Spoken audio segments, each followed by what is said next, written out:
So hello everyone and welcome to another conversation of the third cycle of conversations on corporeal architecture. And today I am very glad and honored to introduce Elena Längle. Elena Sophia Längle is an architect and lighting designer from Austria who currently works in Switzerland. Elena has always been fascinated by light. During her time in California, she wrote her master's thesis, which provided a strategy to help architects focus more on the quality of natural light and how it will be perceived by inhabitants to create the most positive experience possible. Elena helps organizing the Moving Boundaries summer course. If you want more information, www.mb2022.org, and also functions as the co-host of ACE, Academy of Neuroscience for Architecture Center of Education.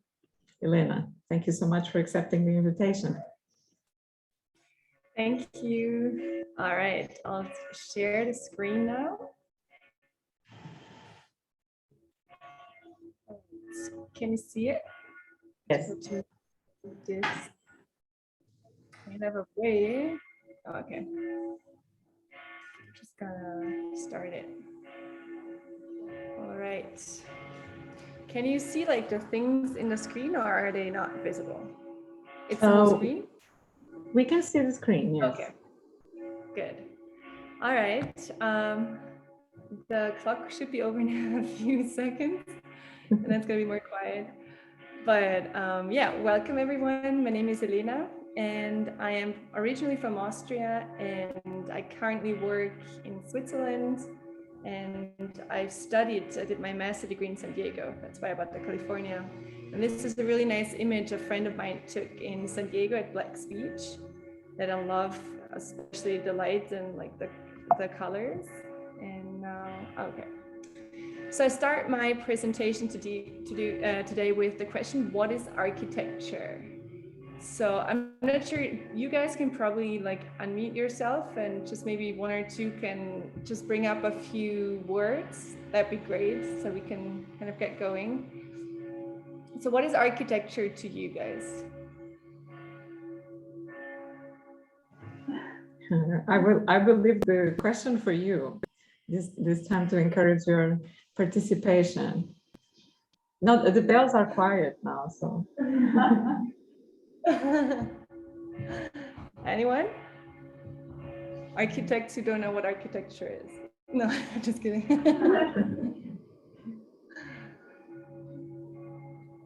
Anyone? Creating spaces. Nice, good one. Maybe You can't really see anything.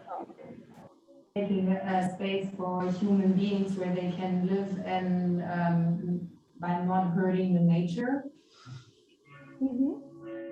It's good. So the next question. Oh, another one? Okay, the next question. Well, you kind of like already started, like what are the requirements for architecture?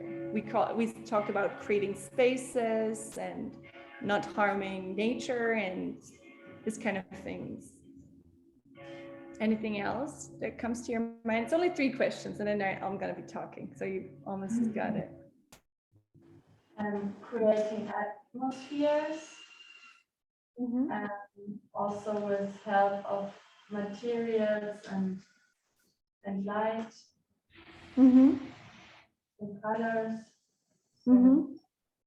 I can tell you're already into the topic with the previous talks. Probably it's not the standard architect answer. It's a structure. It's to build or whatever. So who are we building for? That's a big question. We said nature, we said spaces, and I think the answer is quite obvious that what I want to hear is that we're building for people. And people have senses, their feelings, they have a body, they have a mind, and I cannot see the rest because my computer is acting weird. Brain and something on the right side. 1 second, I try to like close. Okay, sorry, I have to close this for a second. Okay, now I can start it again. And we have a history, which is really important as well. So when we think about people and who we're building for, we start to build different. And there's this very famous quote that probably most of you have already heard: "We shape our buildings, thereafter they shape us," by Winston Churchill. So today we're gonna talk about light and lighted architecture. I love these images. That's in Newport Beach in California. And Louis Kahn had a really nice quote that I love: "The sun never knew how great it was until it hit the side of a building." So about myself, this is a really funny image about my bachelor thesis. And I studied in Liechtenstein architecture, and then I went to San Diego to study architecture with a focus on neuroscience, because I started to question things like, what is, like, who are we building for, and not just like what are the details. And after completing my master's there, I worked as a research assistant at the Salk, and also now I also work as an assistant or co-host at ACE, which is the ANFA is Academy of Neuroscience for Architecture, and we have the Center for Education where we provide conferences and things like this. And I'm also a young architect in Switzerland, and I also design things. And that was in my old, I like to take film pictures. So that's why you see the ISO on the bottom and the aperture and things like this. That was my, that was my class in my bachelor thesis in Liechtenstein. And that's where I did my master's degree. And here you can see some like old posters of other students as well, which was really interesting because they're so different to normal architecture posters that I was used to. I graduated, luckily, and I wrote my master thesis, which I have here as well. And I decided to write about the topic of light, but I wanted to not just talk about what light is, but how we experience it.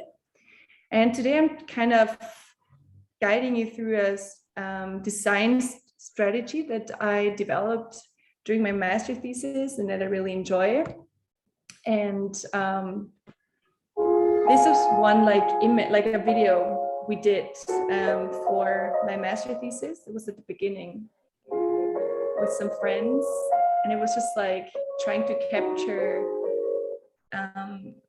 different light scenarios. And there was this beautiful studio by this photographer who let us shoot in there a day.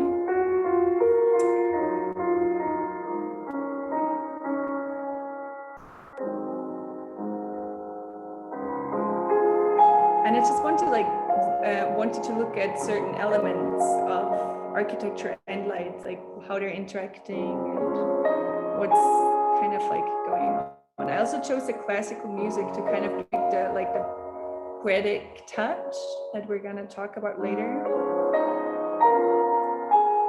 And as you can tell, time is a really important factor when we talk about light. We're mainly gonna talk about natural light today, to just say it. So mostly done, almost done.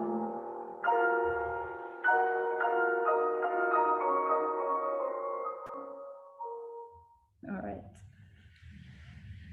So I love this quote. Well, I kind of adapted it. So it says, "Light is the paper and shadows are the words of our building story. Just as a good author has to compose a story, so does the architect." So right now, when we talk about natural light in architecture, we always think about how much light are we getting in. We think about zero, like minergy houses, and see light as a source of heat and also illumination. But there's so much more to light than only what we can see inside. We can actually see light through architecture. And when we think about different ways to get it in, we think about a different approach to experience architecture.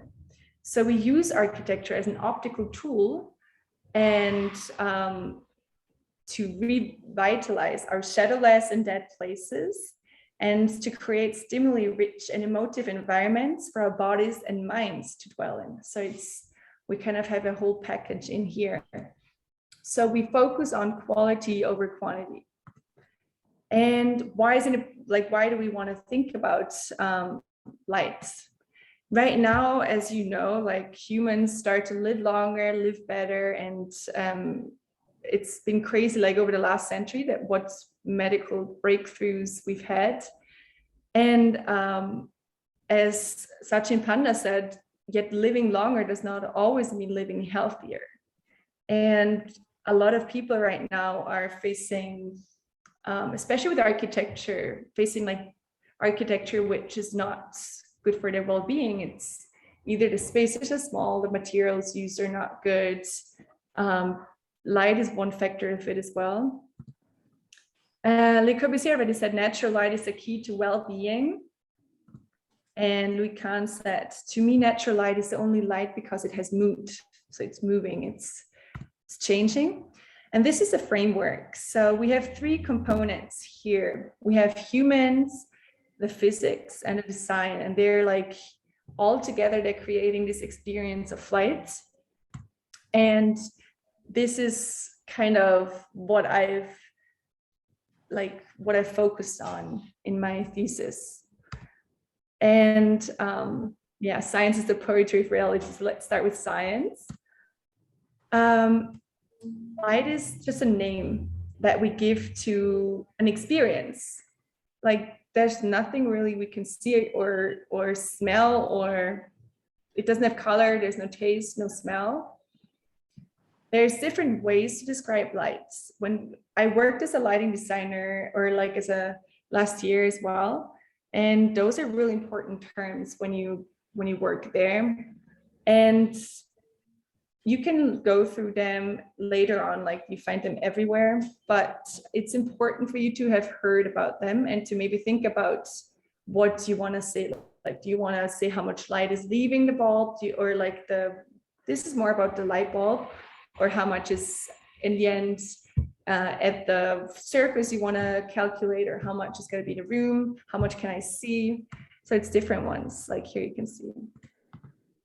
And light has different colors, and we call it colors because that's how we kind of, yeah, we call it colors because it's different wavelengths. And it's really interesting when you look here that on the top one, you can see like the circadian inputs. You can see like the different light bulbs, and it was a really like, I don't know, like a decade ago or something, a lot of light bulbs didn't have, well, they looked nice, but people started to get headaches, they started to not feel good, they couldn't really concentrate until people found out that we have another protein in our eyes which can detect blue light. And when it detects blue light, it will, well, that's kind of like, I'll get later into it more. But however, what I wanted to say is that our natural light has a natural curve and it's changing throughout the day, but our artificial lights, they might look very similar or the same, but they have these peaks. And the problem is that there's parts missing in between. In our eyes, you might not be able to see it, but your body can sense it. And how does light behave? This is just a basic that you should really think about when you work with lights. You can either reflect light, it can be absorbed by certain colors, by certain materials, or it can be transmitted through, for example, glass or water or other materials. I love Luis Barragan. I went to Mexico to see his work, and those are just like some shots from his house. And here you can see like there's three different ways of working with light. On the right one, you see like the yellow shining part. It's coming from like the corridor. And there's different types of reflections. The specular reflection is like a mirror where you can really see the reflection. And the other one is just reflecting light. So you can't really see it, which is important as well. For example, when you have a glass and you want to see through, you don't really reflect anything, but when you have like the satinato glass, for example, the surface is kind of like with the acid, it was changed. So yeah, you kind of like cannot see through, but you can see the lights. Another example. And how do we see? We that's our eye, and I'm just briefly gonna say that the color is only at a certain point, and the rest is made up by our brain, and it's very subjective. So what I want you to remember always is that there's no absolute way of seeing. Like you cannot say this is yellow and this is blue, because what you're describing is what you've learned, what's your experience. But maybe if we think about it for another person, this is blue and this is yellow. But we've always learned, you know, like you point on a color and the people say this is yellow. And also what we see changes in different lights. Like if it's in the morning light, something might look different than in the evening light. And so it's very subjective, and it's always a matter of the surrounding. We only see in a certain range as well, which is really interesting. And when it comes to the experiential space, we've heard this one, a similar one. So we are poets of our time, and we have to tell a story. So when you start to design in architecture, I want you to think about what story do you want to tell in architecture? What story should your space tell? And this is a nice video of Luis Barragan's space in Mexico.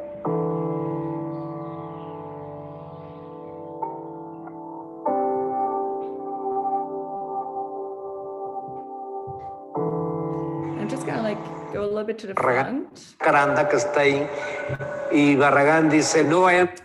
Y él nos dice, yo quiero también que me dejen hacer las cosas que traigo todavía que adentro de mi cabeza. This was the last building he was allowed to do, and it was crazy because he was basically allowed to do anything Los he colores vienen un poco. Yo no pinto verdes, los verdes. I'll send you the link later if you want to watch the whole one. Yes, that would be great. Thank you. Sorry. Yeah, so when we think about the story, we have like 3 different stories, like the Salk Institute or Le Corbusier or Luis Barragan. You want to create it. And a window is really important when it comes to this.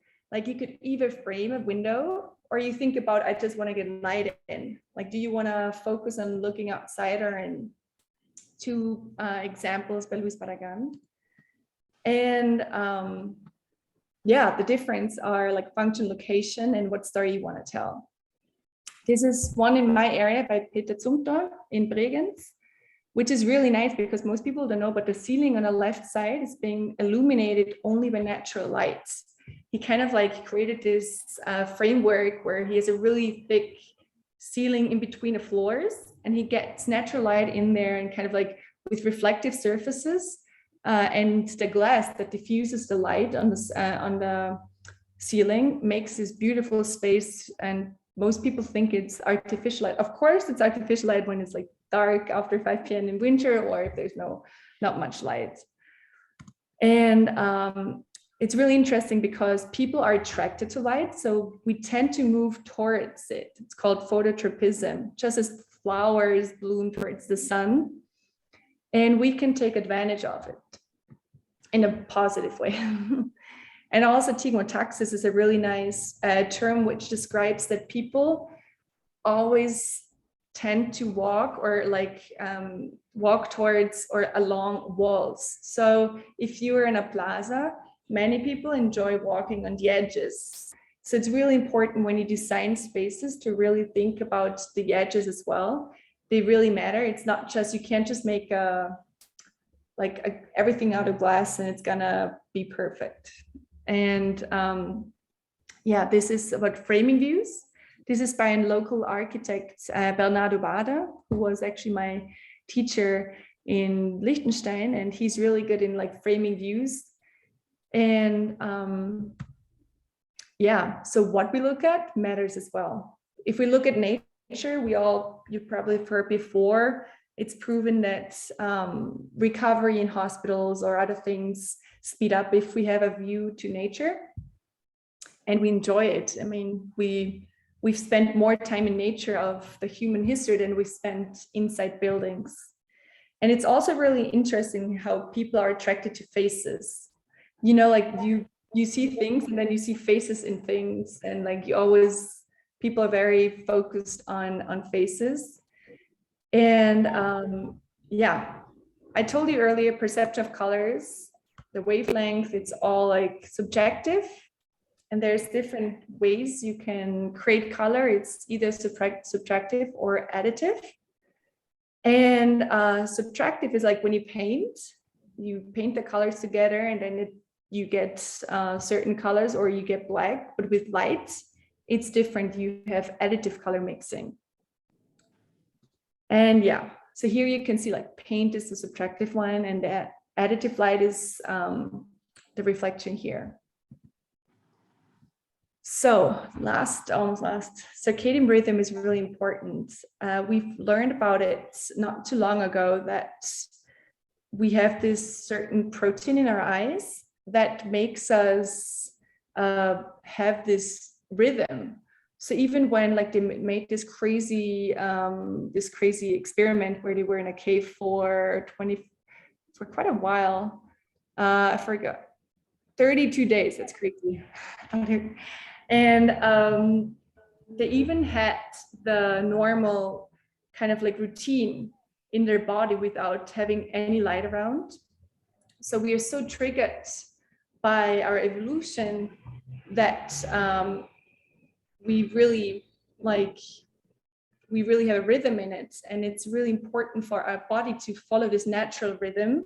And the problem today is that certain, for example, your phones or your TVs, you might be watching a movie in the evening, and it gives you a lot of blue light, which suppresses the melatonin, and then you're not getting tired. So light can influence certain things. And through this, we have like sleeping problems, or we are not waking up in the morning because there's not enough light maybe. So it's really interesting to think about light as an alarm clock, as a way to guide us through the day as well. And I'm just going to skip this a little bit because I think I'm already over time, but it's really important to also think about movements, about time. Like it's because the way we experience time is really depending on our experience, on what we see and how things change. And the physical time might be set, but you can, like sometimes a day feels forever and sometimes it feels like a second. And there's different ways. I think, how's the time right now? Do I still have a little bit of time? Oh, we're just fine. You still have 10 minutes. Oh, okay, perfect. So I can relax again because I cannot see the clock right now. Yeah, 10 to 15 minutes, it's fine. Perfect. So it's really interesting. I really like this this diagram because there's like 3 different elements. Like you have the solar, like the sun. You have certain elements like windows or curtains or trees outside the window. And you have the human. And there's another thing, like you have the brightness, the contrast, and the time. So when you think about the sun, you can think about the brightness. It changes throughout time. The contrast changes throughout the angle. So depending on how the sun comes, and the time is predictable. But when we talk about elements, the brightness depends on its dimension, like how big is a window.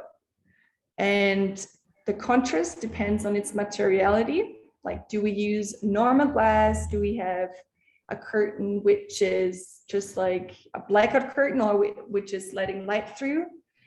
And time is random, which is really nice. Like you cannot say the movement, you cannot predict the movement of a curtain because it depends on the wind, on when a person is moving.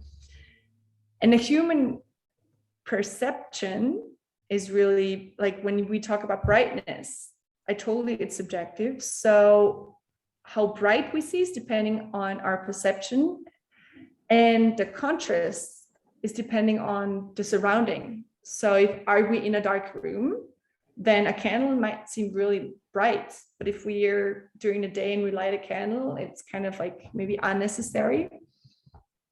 And our experience of time is individual.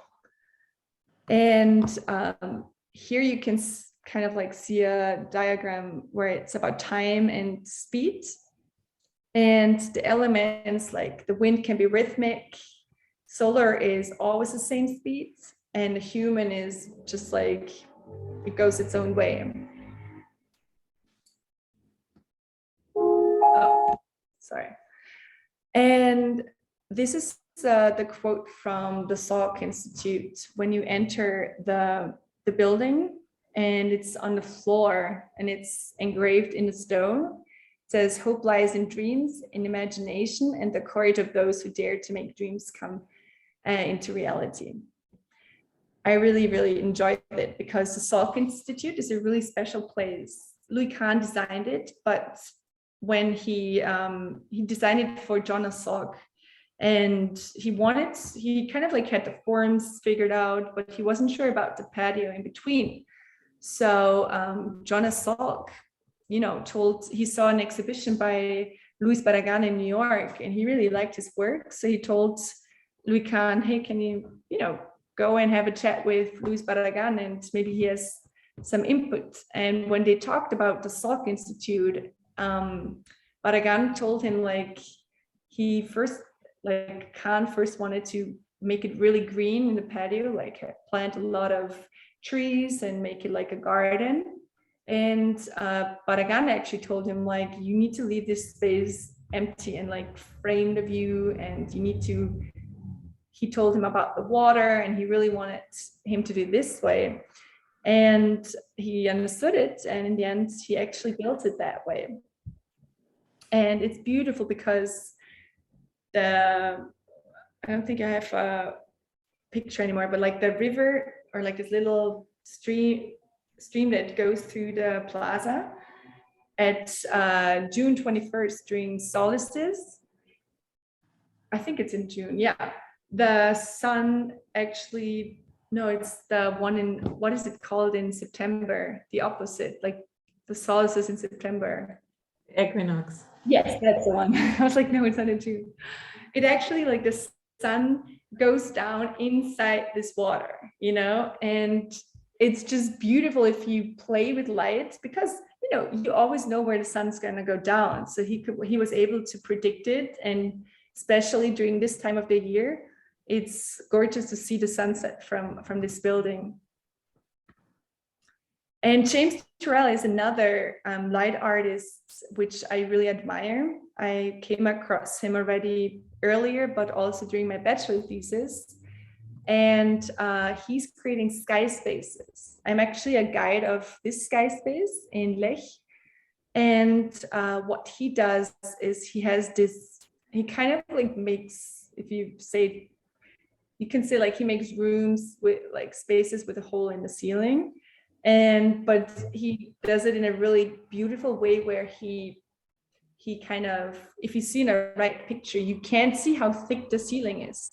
So he kind of he tricks our eyes, because we think, many people, when I was giving tours, they were thinking this is a screen, right? We're watching a movie or something, a show. And they couldn't understand that this was actually the sky. And we also have a dome, which we can close, which is very special for sky spaces, because many of them do not have this, but this is in the Albergs, it's in the mountains pretty high up, and we have a lot of snow and rain and everything. And in the evening, if you sit in there during a sunset, the program starts at sunset usually. So he changes the light inside the room. And you basically, as a visitor, you just look at the sky. And by changing the colors inside the room, our perception for the color, the sky color changes. So throughout, like the more it gets darker, of course the sky changes the color during sunset, but you sit in there and sometimes you look up there and at one color you think, okay, now it kind of looks reddish, and then all right, now it looks green, and now it looks yellow. And people get like freaked out. Some would like get up and walk out and look at the sky and see it's still bluish, and then would come back in and would not understand, like, why do I not see the sky? Like it's open, like, you know, there's no glass, there's nothing. But it's because James Turrell is changing our environment. He's playing with normal, like not physics, but like physiology. Because in our retina, we only have like 100% for color. We have red, blue, green. And then if we look at the sky, we use, let's say, our 100% of our angle that we can see. But if we're inside his building, we only see a certain percentage of the sky, and the rest of our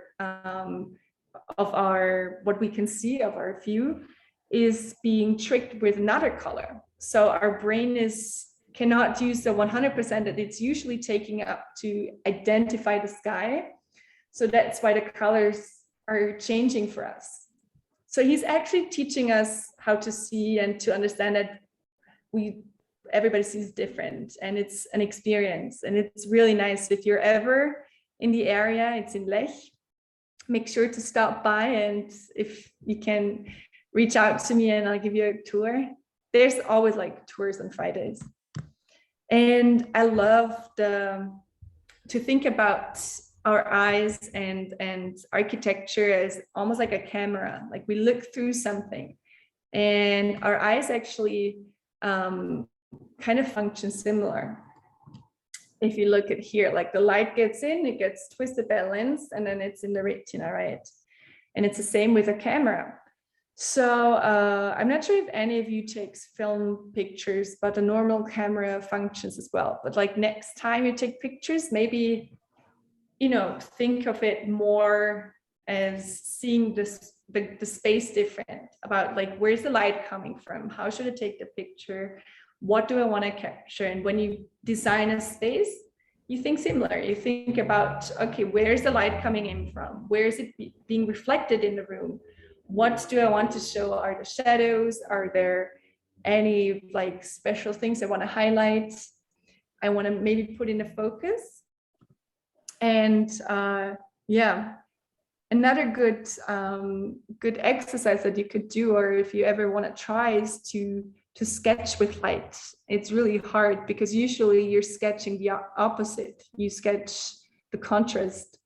So I love to do it once in a while, to just take a black paper, take a white pencil, and then try to sketch something you're seeing. And you're gonna look at things different because you're gonna look at it from the light perspective, like what can I see?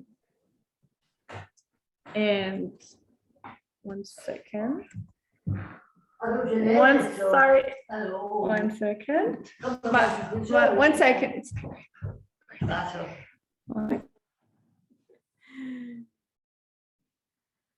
We are still in COVID, in COVID mode. Always difficult to keep the boundaries.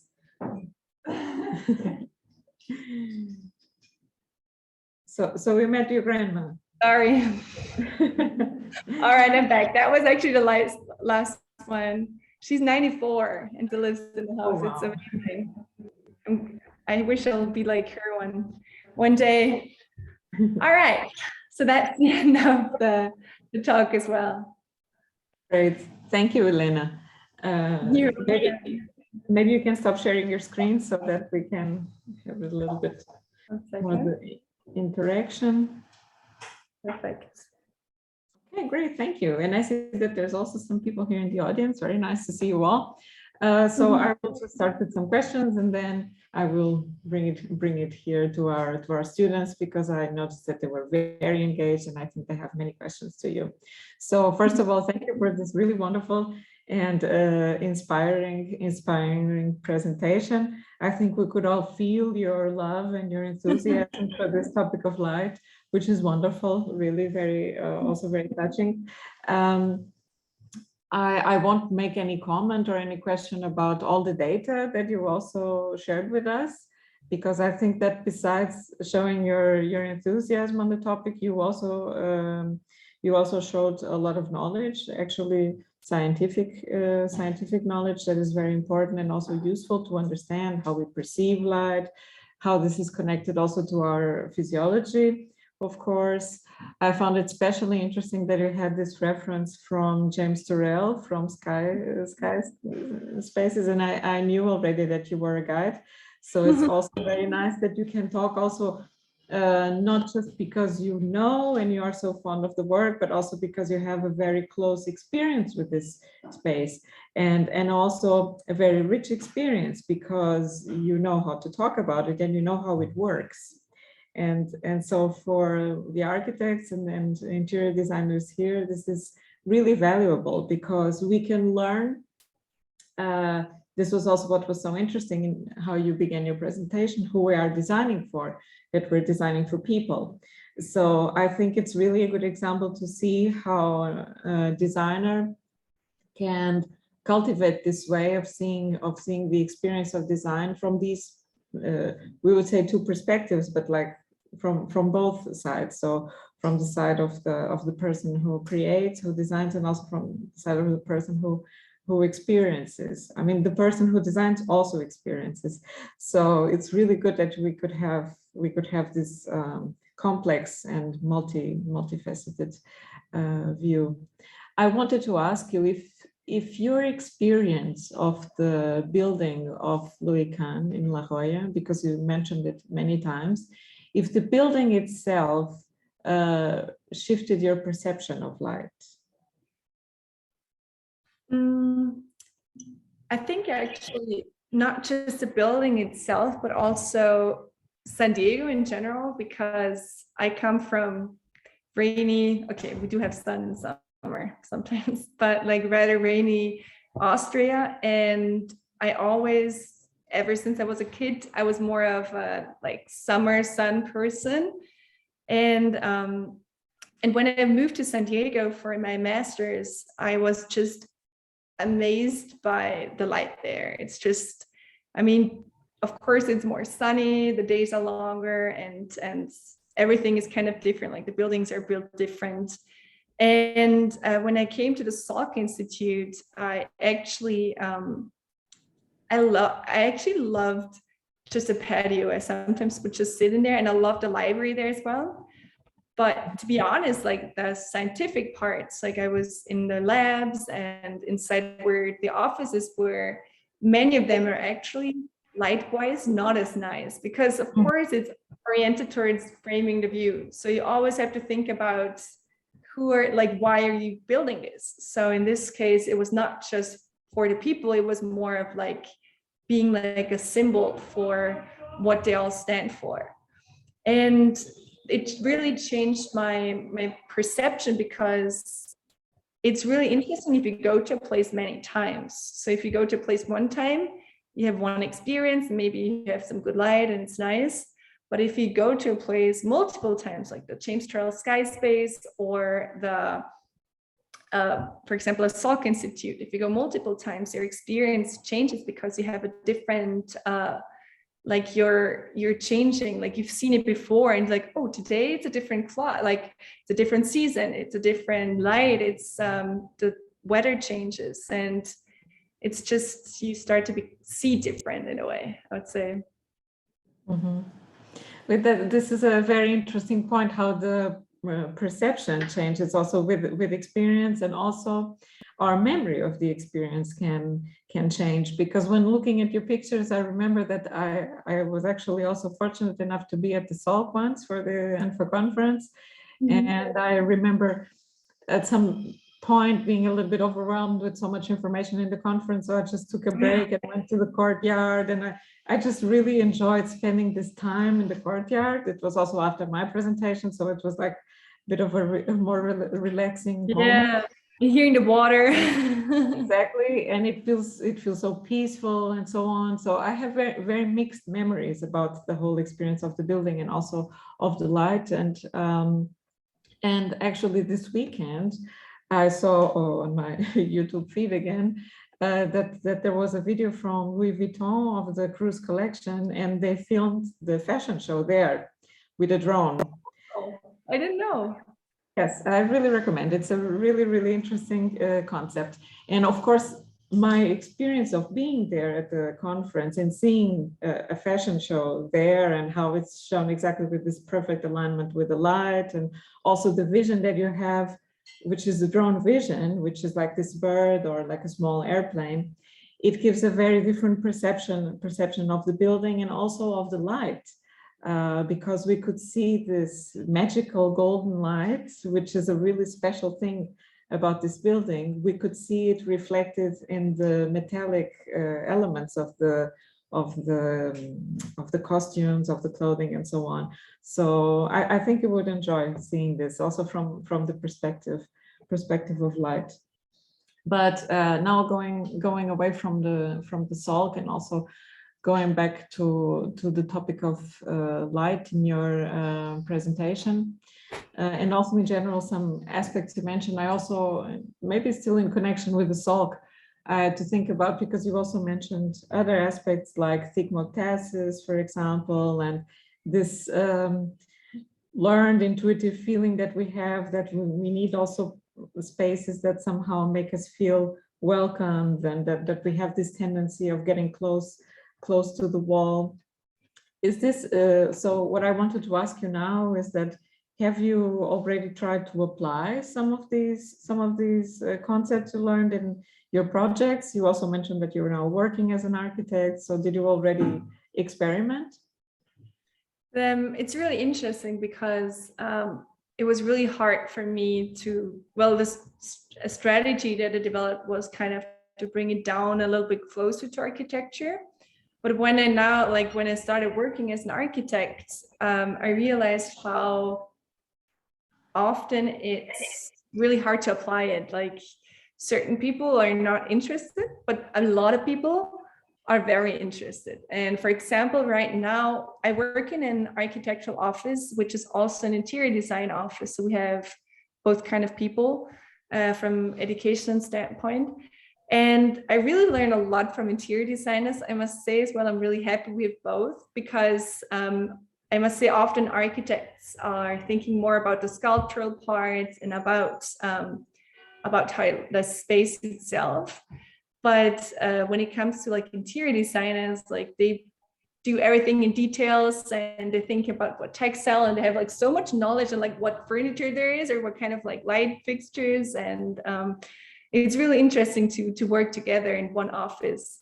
And right now we're actually working on a competition for a bank, actually 4 banks, and we have submission June 10th. So we're right in the chaotic phase right now.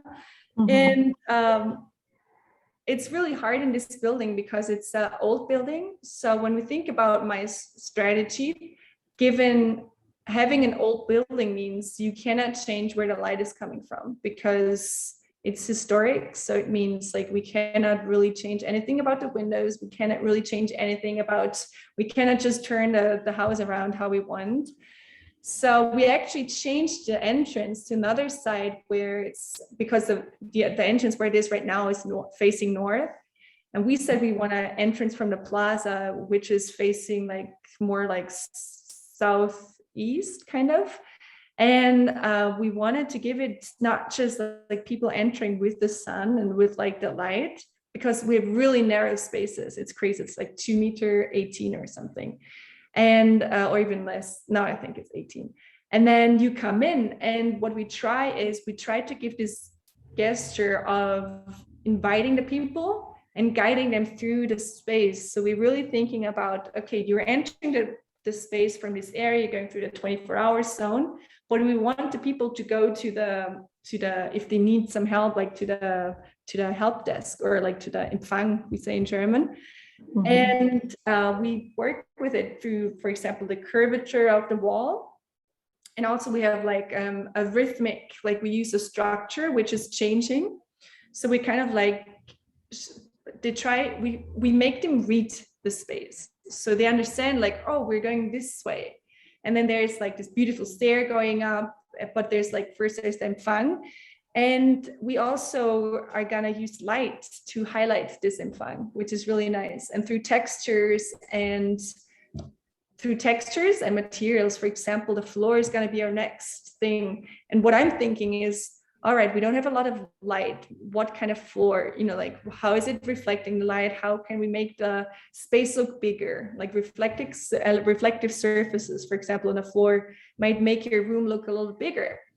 And so it's really interesting to apply it, but I think I really hope we win it. And if we design it, it would be amazing to really see it in the end and kind of understand if our ideas really worked, what we were thinking about it. Yes, we are in some ways always experimenting. I mean, we know that there's knowledge that we can apply and so on, but ultimately the last task is to see how people appropriate it and so on. So this is always the conflict between our intentions and then the reality. So now I would like to ask our students to make the questions. I think there's already one. Yeah, so please. Can she do it like that? I think it's better if you come. Yeah. We just need a little time to get closer to the owl. Yeah. Okay. Here. Okay, so I guess this is quite a good addition to your answer before. My question is, what's the best way to plan with light? Because you said it's very subjective and it changes all the time. And I mean, you cannot sit in this house for the whole day in winter, summer, spring, and autumn. So is it a lot of experience, or do you use certain programs that help you, simulations or whatever there is existing? I would like to know. So programs that lighting designers use mostly for artificial light as well, which are called like Dialux or certain ones like this. And what I really liked about them was you can either upload your 3D model, or probably it's easier to quickly just create the 3D model, and you can actually download the light fixtures you might want to put in, like, you know, I want to put this and this special light from this company, I want to add it to my room, or I'm not sure which light I want to use yet. And then you can edit and where, like, what height and everything. And then it shows you exactly how the light bulb, what's the Verteilung, like how even it's, yeah. And it's really interesting because even like when we were working in this office, we would have different light fixtures and bulbs, and we would add it on, and then all of a sudden we realized, like, whoa, those are really bad, because like they're highlighting really like the center, and like the back, like the surrounding is rather dark, which means you have a lot of contrast, which we didn't want because we want an even lit room. But when it comes to natural light, I think it's really important to think about the function of your room. Like, what's the function, like what is the room for? Is it the kitchen? Is it the bedroom? Is it a public whatever room? And think about the people. For example, I'm more of a morning person, so I love to have my bedroom facing east. So I really kind of like wake up with the morning sun, and I've kind of like almost always had it that way. And other, like, for example, in the evening where you spend more time, maybe you spend more time in the living room, for example. And then it might be beautiful to enjoy the lights during the evening. So you can think about function and how you want to apply it to, and also like about the persons. It's very individual, like who are you designing for? And yeah, is it kind of like answering your question? Yeah, for sure. So it's just a mix. It's kind of like a mix, because it's always kind of depending on who you're like, who is this room for, who's this building for. But also, like, if you would think about just a space, like from the, without the, like if it was more a sculptural space, you could think about what kind of light do you want to have in. Like, for example, the morning light comes often from a different angle and has the sun rises. And for example, in the Sagrada Familia in Barcelona, it's beautiful if you're in there early in the morning, because the sun rays come through the side windows way stronger, and they just light up the room in a different way that they do during the noon, for example, when the sun is steeper and you don't really have the direct light through the windows. So those are all kind of components to it. Okay, thank you. I think there's another question coming up. Elena, just a little comment that I think it's really great that you, and I wanted to mention it and then I forgot, so it's good that it came back, that you mentioned that it depends a lot on the person you're designing for. Because, for example, Le Corbusier was working a lot with, and you also quoted him, with color and light, of course, but he had his idea of having this kind of recipe that would work for most people, and I think he wasn't really thinking that the people would choose so much. But I still think that he did wonderful work opening this field of how we feel about color and light. So please go ahead. Yeah. Okay. So my question would be, like you said, is when you stay in some area where it's sunnier. For me, it's like I instantly feel more open, more alive. So I was wondering how we can combine like this in Germany and also with our working schedule, like being a lot in front of a computer where there is blue light, and like not having enough time, and also often not having the weather to enjoy like good light. How can we find a way to deal with that? Well, a lot of lighting companies are actually changing. When we talk about artificial light right now, are changing the way we use light right now, because we used to have like a light switch and say like, I'm here on, I'm going off.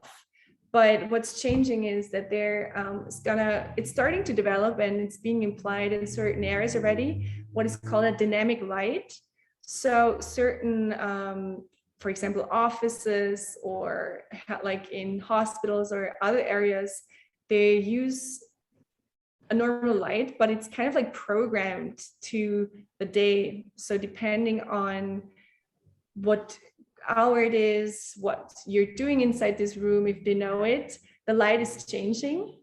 And through this, it's kind of helping us to really have the feeling of a natural light, of a movement, like a change is going on. Because what I hate the most is being like inside a room where you can't really look outside and the light stays the same and you're just doing something over and over. Like, working is not always very fun. Like sometimes you have to do certain things for a long time and you might not really want to like be into this.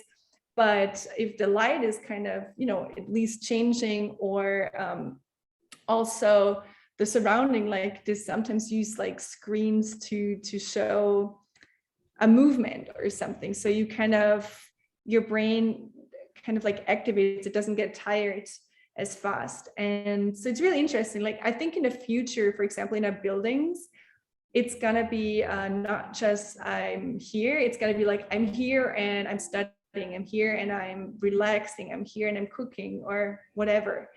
And it's also changing the wavelength. So it's not just like it's bright light and dim light, but also towards the evening, the light should get a little bit warmer for us to get fall asleep easier in the evening. And in the mornings, for example, the light should be a little bit brighter and a little bit more, like, let's say, colder.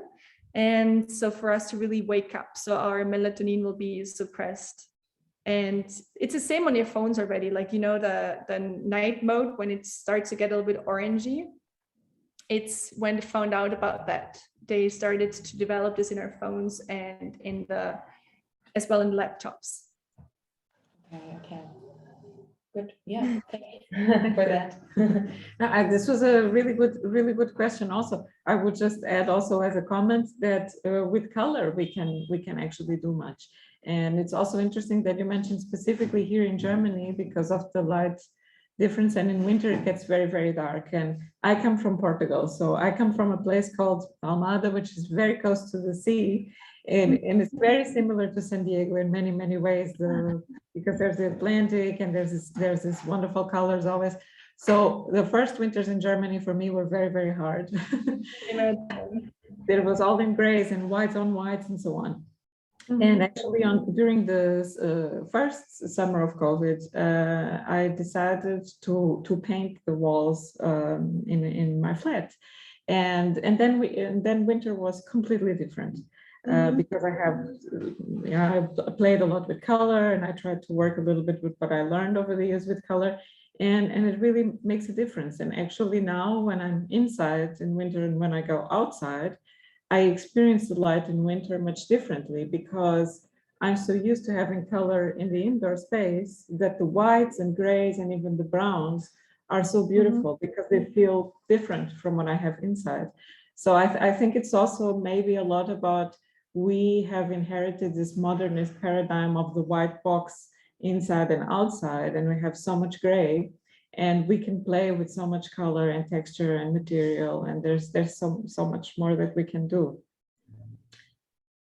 So just making a comment on that. It's really true, and it's also, like, as I said, cultural, how we experience light, and also, as you said, it's really nice in winter when you go out again. But just imagine, for example, people in San Diego, they have sun mostly all year round. And they actually dream of rainy weather and like green lush forests and mountains with snow. And it's really like, you really need the change. We need the seasons and we need the change in our lives. And yeah, for us to really acknowledge the change as well and experience it nicely. Yes, absolutely. I still remember my first experience of snow, which was when I was already an adult. It was in Berlin when I went to visit Berlin and Bauhaus in 2006. And it was snowing and I hadn't seen snow before, and it was the most magical thing possible. And it was in Berlin, which is really hard, concrete, stone city. And I loved it all, and I still love it. So are there any more questions or comments here? No? Okay, but I think that Margaret wants to make a question. Yes, please go ahead. Hi. Thanks for having me again, Maria. I'm doing very glad that you're here. Doing some research on the body in architecture in relation to emotions and meaning. So this is very interesting for me. And I wanted to ask you about the Luis Barragan project, because I've actually been there too in his house, and I love that project. And I wanted to, sorry, there's a lot of noise here. I don't know if you can hear. Was it the same? Atmospheric bark. A dog barking, I think. But yeah, so the thing I found really special there was, I think it was even that fragment you showed, that he used a combination of colored paint on the walls or plaster and light. The light itself also was in some areas had like a colored gel. So it was like a combination of wall paint and colored light, but they were both yellow, for example. But then the effect was it created a kind of, I don't know, it created this intensity that was very, I can't describe it. It was very, almost vibrant.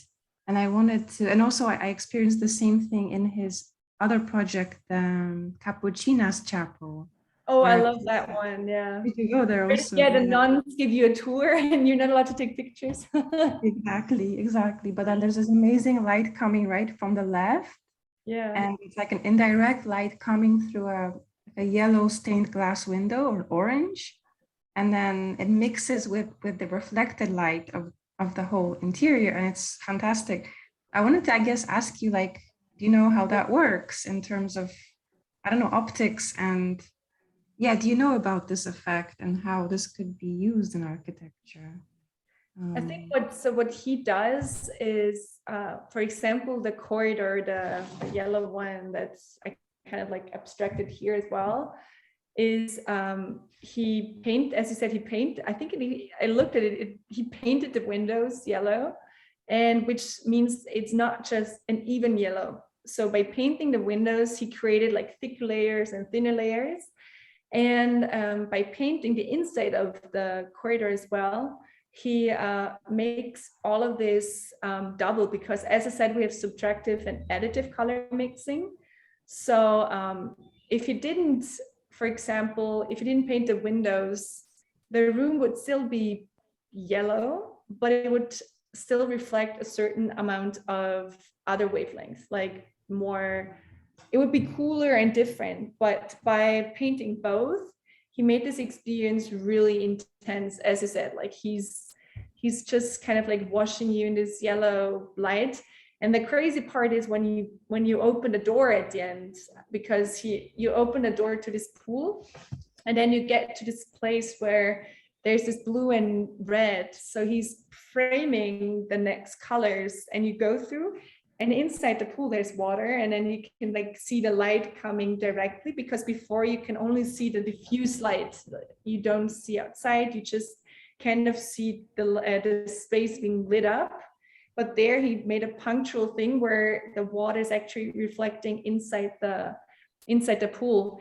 And at the chapel, what I really enjoyed was how he had this corner. He had like this one corner where he got this indirect light through.